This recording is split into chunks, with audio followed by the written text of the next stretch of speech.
কোর্টের বিচার ব্যবস্থার একটা বড় অসুবিধা হলো এখানে যে আদেশ হয় এই আদেশ সঠিকভাবে যথাসময়ে কমিউনিকেটেড হয় না।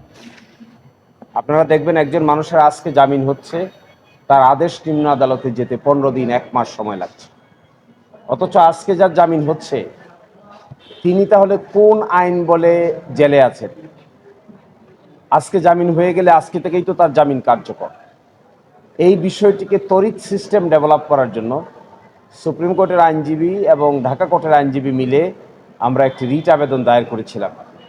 এই রিট আবেদনের প্রেক্ষিতে আজকে মাননীয় হাইকোর্ট ডিভিশন একটি রুল ইস্যু করেছেন এবং রেজিস্ট্রার জেনারেলকে ডাইরেকশন দিয়েছেন 7 দিনের ভিতরে কমিটি গঠন করে আদালতকে ইনফর্ম করবেন এবং আগামী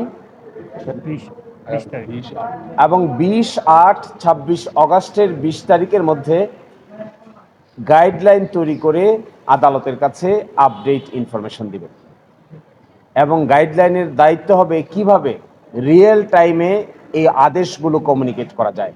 এটাকে অনলাইন করতে হবে, এটাকে real time communication build up করতে হবে, নাকি যেভাবে এখন আদেশ কমিউনিকেশনের সিস্টেম আছে এইখানে পরিবর্তন আনতে হবে। আমরা সকলেই এই ব্যাপারে কিন্তু ভুক্তভোগী। ভারতীয় সুপ্রিম কোর্টে সিমিলার রিট পিটিশন হয়েছিল, সেখানে সুপ্রিম কোর্ট গাইডলাইনের ভিত্তিতে ভারতে এখন এই আদেশ কমিউনিকেশনের জন্য নতুন সিস্টেম ইন্ট্রোডিউস করা হয়েছে। আমরাও এখানে চাই ফাস্ট ট্র্যাকিং সিস্টেমে আদেশটা হবে, স্বাক্ষর হবে, যেখানে যেটা যাওয়ার কথা সেখানে যেটা দ্রুত চলে যাবে, কারো জন্য কোনো আদেশ অপেক্ষা করবে না।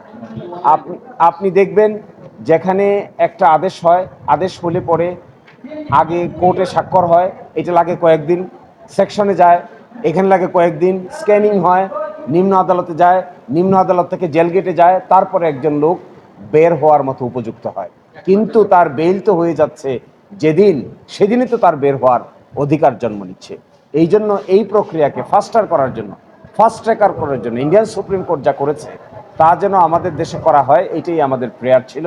তো 7 সদস্য বিশিষ্ট কমিটি, আমরা আশা করব আগস্ট মাসের 20 তারিখের ভিতরে যে রিপোর্ট সাবমিট করার কথা গাইডলাইনের, সেই রিপোর্ট তারা সাবমিট করবেন এবং বিচার ব্যবস্থায় একটা যুগান্তকারী পরিবর্তন দরকার। আমি প্রসঙ্গত বলতে চাই, আপনারা দেখবেন 5 আগস্টের পরে যে পরিবর্তনের স্বপ্ন মানুষ দেখেছে, আমাদের দেশের বিচারালয়ে এই পরিবর্তন কিন্তু এখনো সূচিত হয়নি।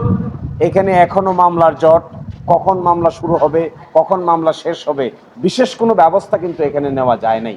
বিশেষ ব্যবস্থা নিতে পারলে হয়তো একটা পরিবর্তনের সূচনা হতে পারত।